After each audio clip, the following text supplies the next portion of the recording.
Welcome to the Silicon Slopes podcast. Today I'm with Eric Lowe, who's the co-founder and CEO of Krado. How are you? I'm doing great. Thanks for having me on. You betcha. All right, so we were just talking about plants before we went live, some that died, but you're going to explain why your company can help prevent that. Yep. What do you guys do? So yeah, we're all about plants, and we're all about making it as easy as possible so anyone can care and take care of plants.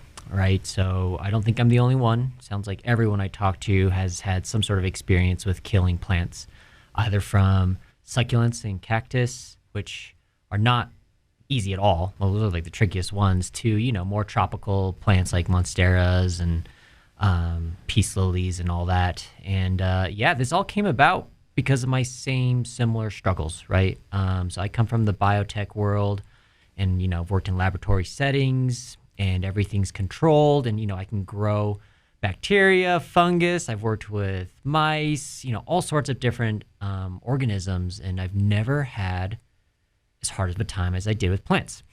And so when I started getting into plants, I did it the way my laboratory training taught me. I had a notebook. I measured everything in, measured everything out, and I did everything in triplicates. Right, so very scientific, and didn't matter. The three plants, one would be doing awesome, one would be stunted, one would be getting sick, and then all of a sudden, a couple weeks later, it flips. Now the stunted one's happy, and the one that was great is now showing weird coloration on its leaves, and I'm doing the exact same thing, in and out for all three, right? So why am I seeing such variation? And that's when I realized I needed to know what was happening in the soil, right? Measuring the runoff was great and all. I had the pH dialed in. My TDS was fine. It was in the right range, right?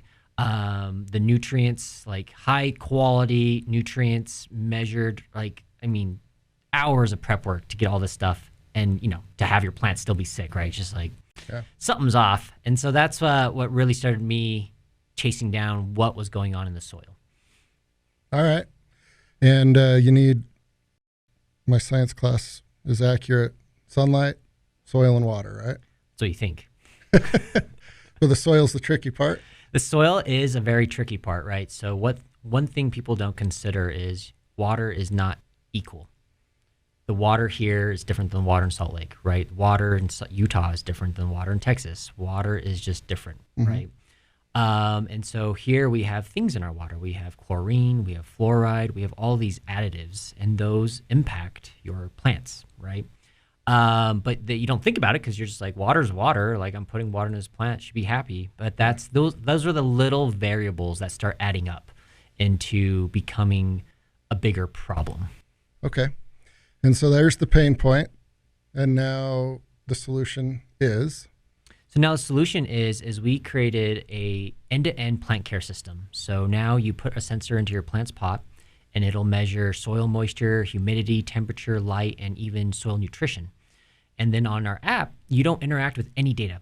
You don't see any historical charts, data charts, nothing, zero numbers. You're communicating and talking with your digital plant avatar. So the digital version of that real plant is now communicating with you, and it's just teaching you plant science now in stories, right? It's just communicating with you, this expressing what it needs, why it needs it, what it would like, and what it would like you to do.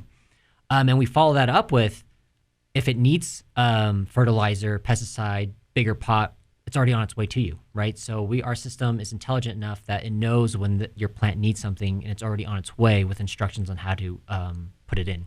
Okay. So vertically integrated. That's right. Awesome.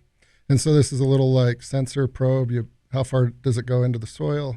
So that's also a big difference between plants, right? Is you can have the same pot with different plants in it, but some plants like to, have it dried out a little bit, and some like to have it really wet all the time. And so in our app, we'll actually know, you tell us what plant you're putting it into. If you don't know, we have a plant ID, so you take a picture, we'll tell you what that plant is. And then from all of our data, we'll tell you how far to put that sensor into the pot. All right. I thought there's going to be some unknowns about all of this, but you've got it pretty dialed in. I've thought about this quite a bit.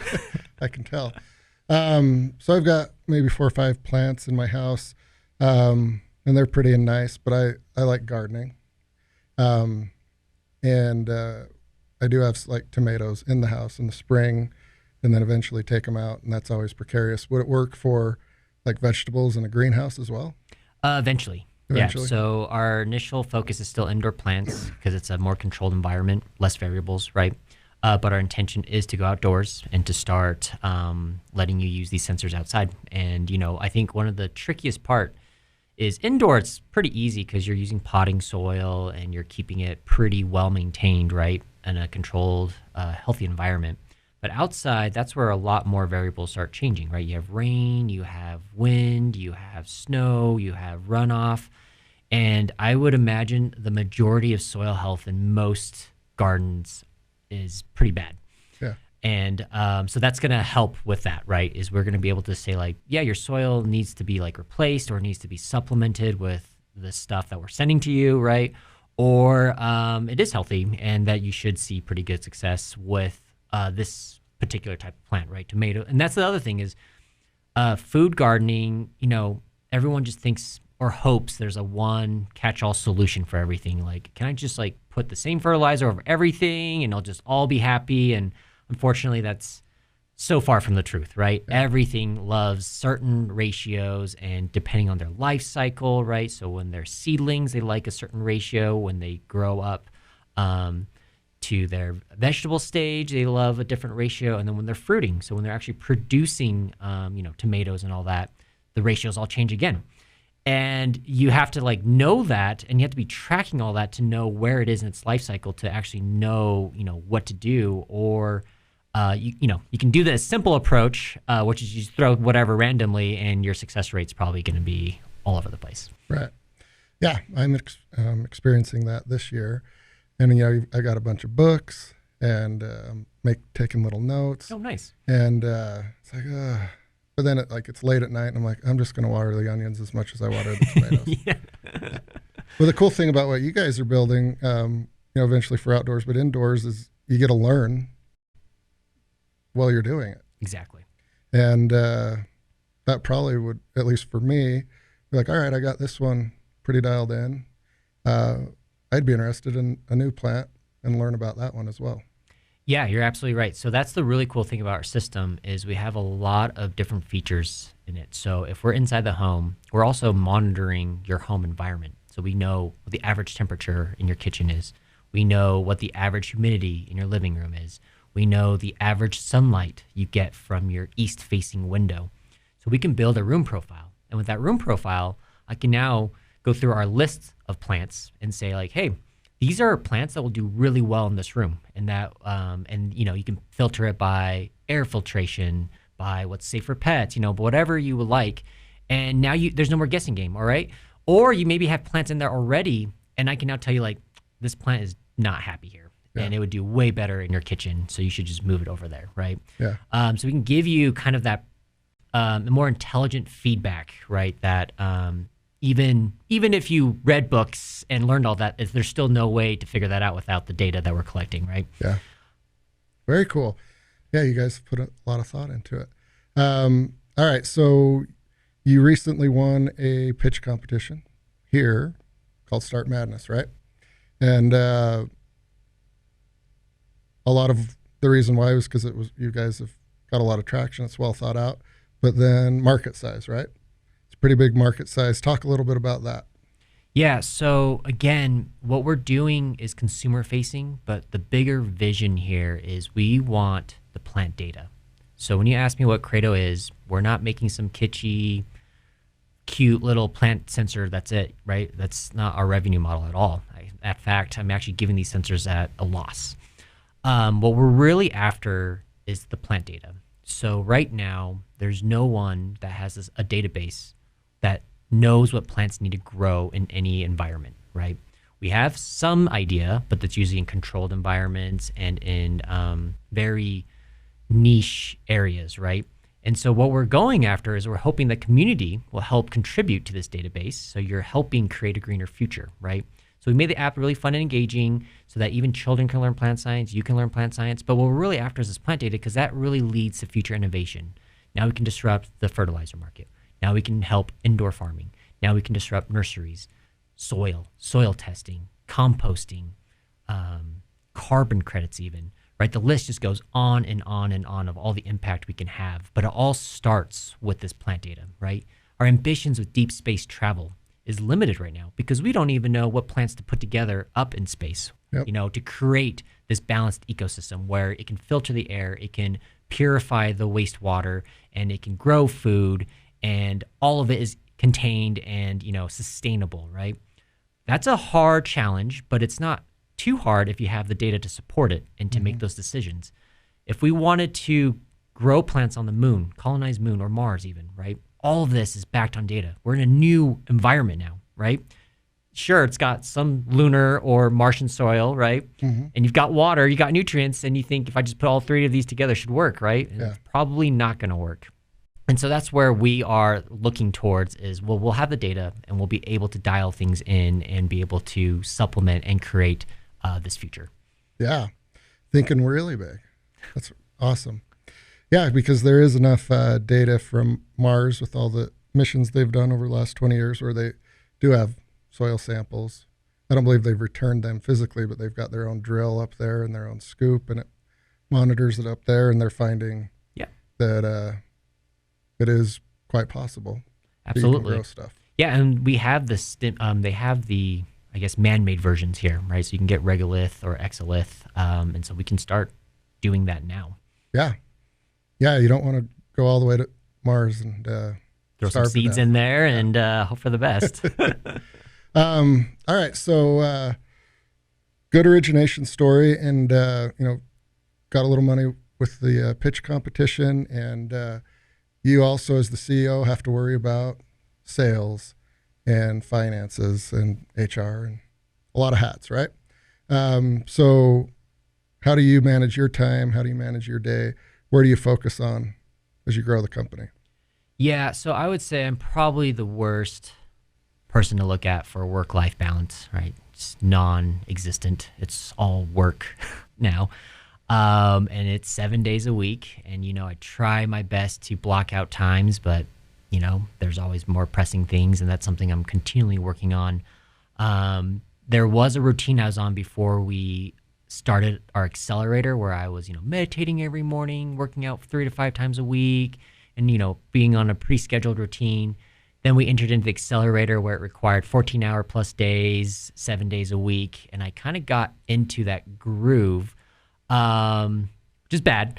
But also I just saw how much we were getting done, right? Yeah. And now it's the accelerator finished. We, won that pitch competition. And now it's me trying to rebalance and bring in kind of what I had and where I am now.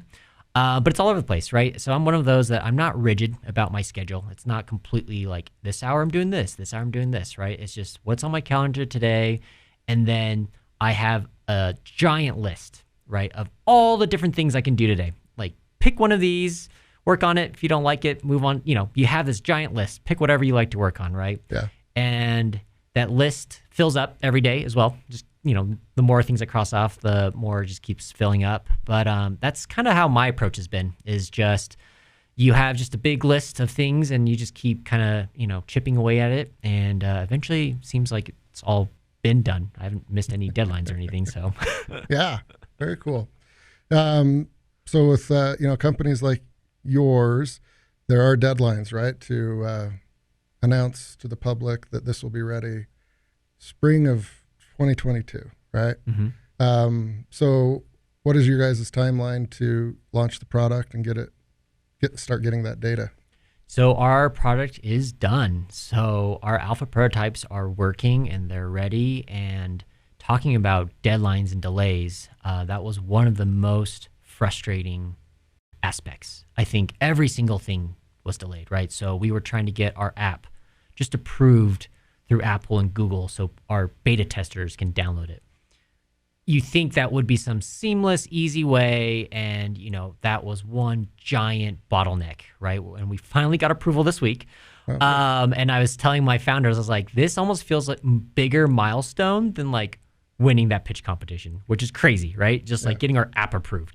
But that's how much work is required just to get your app approved, right? It's not just pushing your code up and saying like, hey, Apple, like, please let me, release this to people I want. And instead it's like, no, we have to review it. It's like, okay, review it. And then they're like, oh, we also need a demo video now. And then, just list after requirement after requirement. And it takes days, right? So it's like 3 days, flagged, under review, rejected. This is the reason, submit this. Okay, do it. 3 more, so it just takes time. So we were working on that. That goes delayed. Then our prototype. So my first Alpha V1 enclosure was just something I quickly designed on 3D, on CAD and hobbled it all together, but it was just for us, right? So you couldn't really reset the device. You couldn't even recharge it really easily. It was not consumer friendly at all. And so then I had to redesign that 3D model, right? And that delayed everything. It was just me learning 3D modeling at a higher level and being, learning, we can import the Eagle files of the board, which is great because then I can actually build something around it versus using my calipers to measure every little thing. But then now I got to learn Eagle. So I got to learn another software, right? So then I spent another week learning how to do Eagle diagrams and everything. And then I got to go back and then start 3D modeling. 3D modeling's done. Going to my printer now. It doesn't print because the way I designed it is just not friendly to the printer, right? So it's just failing and failing and failing. Then I run out of filament. So it's just like one thing after another, just keeps delaying, right? And so literally we got these sensors up and running this week. Our app is approved, and that was just like a huge, awesome. Now we can immediately place orders for 100 plus parts now, and I can assemble them all, right? And we can get them all rolled out. But it's one of those, there's nothing you can do about it, right? You can't get mad at yourself for the timeline slipping, right? You can't push people any harder, right? Things just take the time it takes. And you learn lessons, right? So now I've ordered probably a year's worth of 3D printing filament, so I don't have to wait anymore, right? I've ordered a lot more parts and supplies, so in case the supply chain issues does start affecting us, we'll have a surplus, right? Mm-hmm. And now we know the Apple approval process, so it's like, okay, we now get it, and so now we know how to streamline this. So yeah, you just go with it. Yeah. Oh, it sounds like a lot of fun, and work-life balance, you can get that in check later on in life, right? Sounds like you guys are going at the right speed now. Yeah, I think so. Or, I kind of try and mix in, right? So I picked up archery, which is a new hobby of mine, and that's something I block off every Friday at 1. I go to the archery range and shoot at targets horribly, right? But it's fun, and it's a new skill that I'm learning. And then every Sunday we go to the driving range to get better at golf, So we mix a couple things in to relax. So it's not horrible. Yeah. And so you guys are kind of home office, right? With R&D, sales. That's right. Engineering. Yep. Just like every startup you hear. Yeah. And, if things continue to go well, your next kind of phase of hurdles will be scaling and vendor partners and supply chain, even at a higher level, right? So how do you, as the CEO, kind of forecast building out your team? So I think we have the opportunity to rethink what a team consists of, right? So, really we're evaluating, do we need an office? Or is our office simply just some land out in the West Desert with a greenhouse on top of it, and that's our office, right? And everyone else is remote. One of my co-founders, he's in Portland, and it hasn't affected us at all, right? By having people together, I don't really feel like we've missed the interactions and the benefits that you get from having people together, but I could be wrong, as it's 3 of us right now. But the thing that I am concerned about is as we grow and expand, that our culture may not be implemented effectively because everyone's scattered everywhere, right? So that's something I'm thinking about. But really, I think when it comes to funding, raising money, running a company, one of the biggest costs and expenses is office, right? The office building. And if we can push that off for as long as we can, then that just gives us more runway, right? And so I'm really thinking, I'm one of those where I like to see how it's been done, but I don't just do it because that's how it's been done, right? I like to rethink, can we do this better? How can we do this more efficiently? And does it matter? For me, I'm all about building an environment where people have autonomy. I give you a Goldilocks task, gives you purpose, gives you the ability to master it. And then you have full autonomy on how you want to do it, right? If you're one of those that likes to work, that's the cool thing is some already our team, there's people that love to work late into the night, Yeah. right? And that's fine, right? I'm more of an early morning person and I get most of my work done, before like the end of the day. But then to me, I'm like, that's awesome because that means my company's running pretty much from like 6 a.m. to like 6 a.m. to 2 a.m., Yeah. right? So we're just running continuously.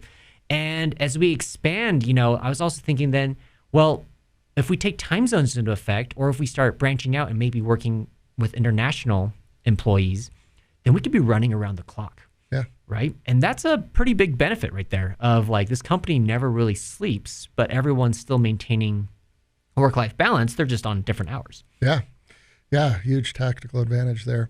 All right. So I'm excited to try this out, and I'm assuming a lot of people listening are as well.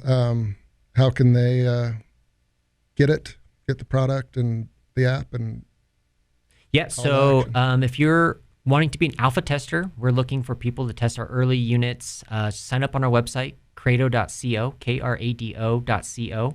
There's a mailing list at the very bottom. Sign up and we will get in touch. That's also the list that we're maintaining and building. So, you're part of the Krado community and we're just going to make it a lot of fun, right? So everyone's going to get to know each other. We're going to be able to, share our struggles with plants, share our successes with plants, even share plants, right? We can trade and propagate. But yeah, we really want to start building that community and energy. So please sign up on krado.co. Awesome. Wonderful story. Congrats on all the success so far. Thank you, Eric. Thanks. Pleasure being on here.